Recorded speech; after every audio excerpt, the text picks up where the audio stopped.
India എന്ന ബഹുസ്വര രാജ്യത്ത് ഭരണഘടന ഉറപ്പു നൽകുന്ന മതസ്വാതന്ത്ര്യം തകർക്കുന്ന സംഘപരിവാറിന്റെ ഒരു നടപടിയും അനുവദിക്കുകയില്ലെന്ന് എഴുത്തുകാരനും ആക്ടിവിസ്റ്റുമായ പി സുരേന്ദ്രൻ. വഖഫ് ഭേദഗതി ബില്ലിനെതിരെ വടക്കേക്കാട് സംയുക്ത മഹല്ല് കോർഡിനേഷൻ കമ്മിറ്റിയുടെ നേതൃത്വത്തിൽ നടത്തിയ പ്രതിഷേധ റാലിയും പൊതുസമ്മേളനവും ഉദ്ഘാടനം ചെയ്ത് സംസാരിക്കുകയായിരുന്നു അദ്ദേഹം. വന്നേരി പാലസ് ഗ്രൌണ്ടിൽ നിന്ന് ആരംഭിച്ച പ്രതിഷേധ റാലി വടക്കേക്കാട് TMK റീജൻസിയിൽ സമാപിച്ചു. തുടർന്ന് നടന്ന പൊതുയോഗത്തിൽ മഹല്ല് കോർഡിനേഷൻ ചെയർമാൻ മൂത്തേടത്ത് മുഹമ്മദ് അധ്യക്ഷത വഹിച്ചു. സമസ്ത കേന്ദ്ര മുശാഫർ അംഗം ഉസ്താദ് അബ്ദുൾ സലാം ഭാഗവി മുഖ്യപ്രഭാഷണം നടത്തി.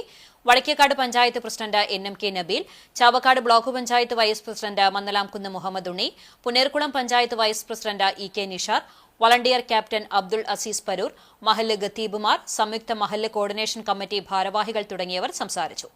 സംയുക്ത മഹല്ല് coordination committee general secretary Arakkal Abdul Gafoor സ്വാഗതവും കോർഡിനേറ്റർ ജലീൽ ചന്ദനത്ത് നന്ദിയും പറഞ്ഞു.